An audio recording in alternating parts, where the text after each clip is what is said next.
Hey everybody. This video is definitely a little harder to make than most. Uh, so if I sound a little all over the place or disorganized, that's why. Um, I woke up this morning and it really hit me kind of hard that it's my grandma's birthday today. Um, we just lost her a little over a month ago, so still very fresh. And if you've dealt with grief, you know it definitely has a way of sneaking up on you.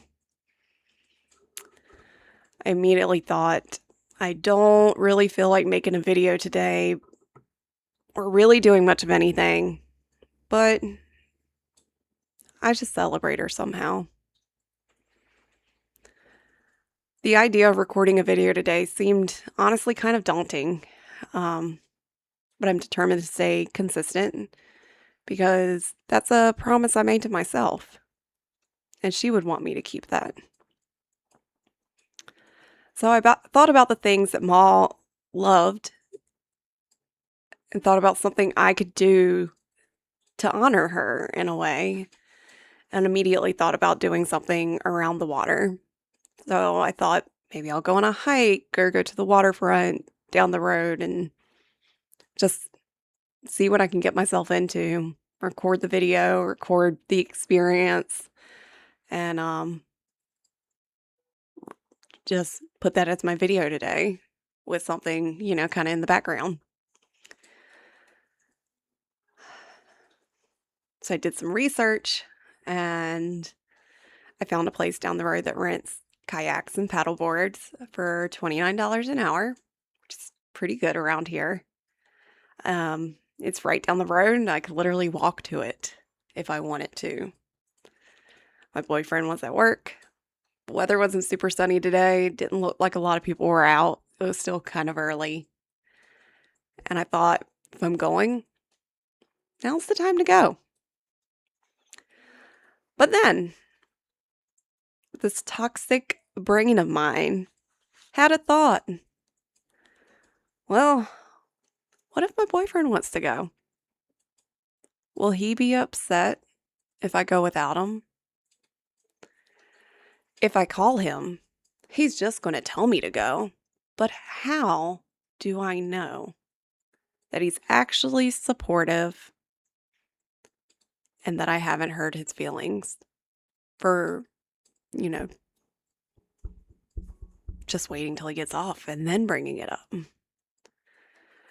The more I sat here and I worried about all these potential repercussions that, mind you, don't even exist in this relationship, the more I felt myself slouching down on the couch, becoming smaller, feeling little.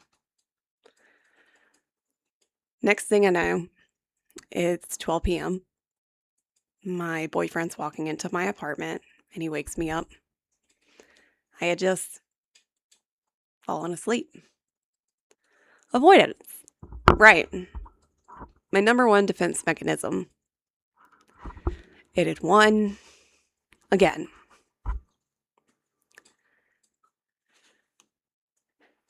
It's truly insane how people pleasing and dealing with previous abuse has a way of stopping you in your tracks, even when the threat doesn't exist. How many of us aren't living our lives fully just because we're afraid? How many moments are we skipping that could possibly heal something in our broken souls?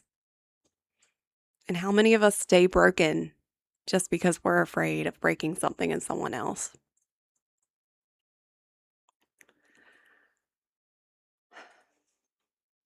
This video is for you today, Ma, and I hope you enjoy it. Hey, Ma, today's your birthday.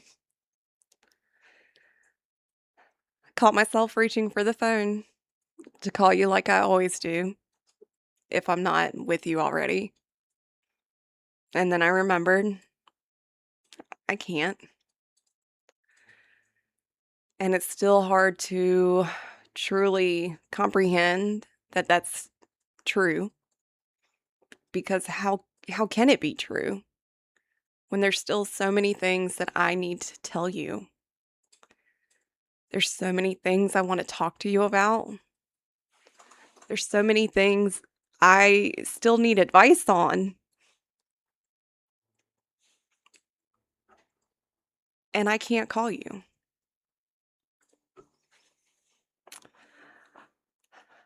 I promised you in your eulogy that I would carry myself, seeing myself in the way that you saw me,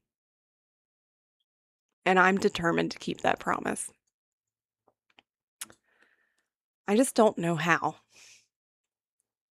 You always had a way of seeing through people. You always saw the best in people, and you always knew when there wasn't good in people. And even when I couldn't see anything good in myself, you always saw the light in me. And in those moments with you, I could see it too. So for today, I know that I could sit here and I could list a million things that I love about you. I could list a million things that I miss about you. And I could remind the world how special you were, how loved you were. And I could just talk for hours about what you meant to me and what you meant to other people.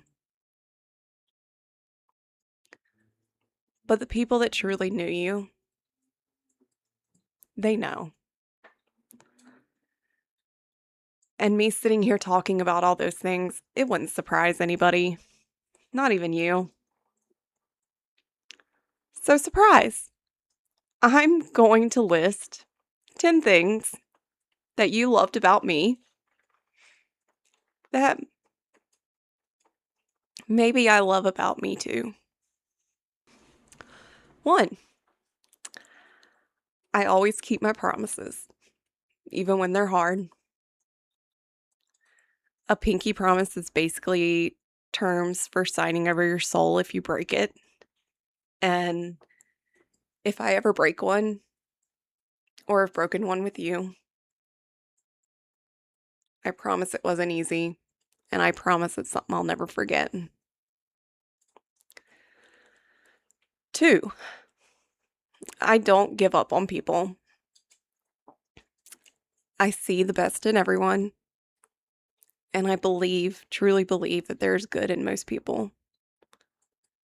People can say a lot about me, but they'll never be able to say that I didn't try my hardest to support them in becoming their best, most authentic selves. 3, I love the things that most people don't or just don't appreciate. I appreciate the beauty and art in a spider and its web. I love how I get nervous when my snake suddenly disappears for a few days and I know she's just in there hiding, about to shed her skin. And then suddenly she does, and she's back to normal. I get excited about little things like a scrapbook page coming together perfectly or a bloom popping up on a plant. And a sunset will always be the most beautiful thing in this world. 4, I feel things intensely, very intense. And while that leads me to a lot of hurt and exhaustion, during those moments I feel whole. during those moments where I'm feeling all the good that there is to be appreciated in this world, I know I'm right where I'm meant to be. 5, while I'm still far from it, I don't want to just be happier. I want to be better. I want to do better.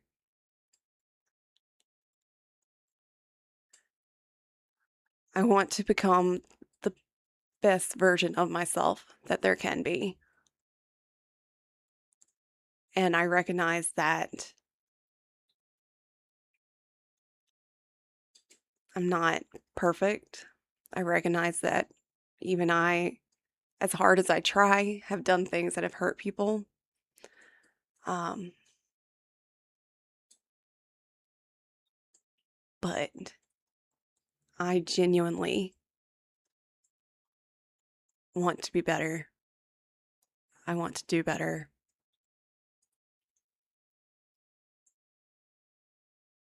And the happiness will come. 6, if I want to show you that I care, I'll cook for you, just like my grandma would have, or even bake you a cake if you're really special. 7, I care about making people feel seen, and that doesn't always mean telling them what they want to hear. Sometimes it's just seeing someone for who they are and being honest with them because that's what they need. 8, I'm resilient. There are so many moments that I have wanted to quit. There's so many moments where I almost did quit, and I haven't. And I didn't. And I'm damn proud of myself for that. 9, I love deeply. And if I've ever told you that I loved you, please know it was never half-heartedly. And I promise you that there will always be a part of me that will always love you, no matter how the friendship, relationship, whatever ended. When I say I love you, I mean it. And so know, if you're loved by me, you have someone that truly loves you. And 10, I'm going to leave my legacy just like my mom did. And I'll know that even if it's for a handful of people, that those people will carry me with them forever, the way I'm going to carry her with me forever. It's really easy to think that rebuilding means becoming someone completely new. But I've learned it's also about remembering who helped you build in the first place. And Ma, you have definitely helped lay the bricks for this foundation. And even if it all burns to the ground again, the lessons you taught me, the conversations we had, and the love we shared are somehow always going to be enough to help me start building on that foundation again. Even without you here, somehow you keep me going. I think I'll forever be a grandma's girl. And I love you. Thanks for listening today. I hope this resonates with you if you've lost somebody that you really loved, especially if it was someone that really helped build you and keep you going. And I hope you can remind yourself, just like I have to remind myself, we got to keep going for them. Because if I don't, what were all the lessons she taught me for? What were all those late night, early morning conversations she had with me when she could have been sleeping for? She believed in me. And because she believed in me, I'm going to believe in me too. And if you had someone who believed in you, even if they're not here anymore, keep remembering why they believed in you and believe in yourself. I'll see you next time on the Rebuild Project.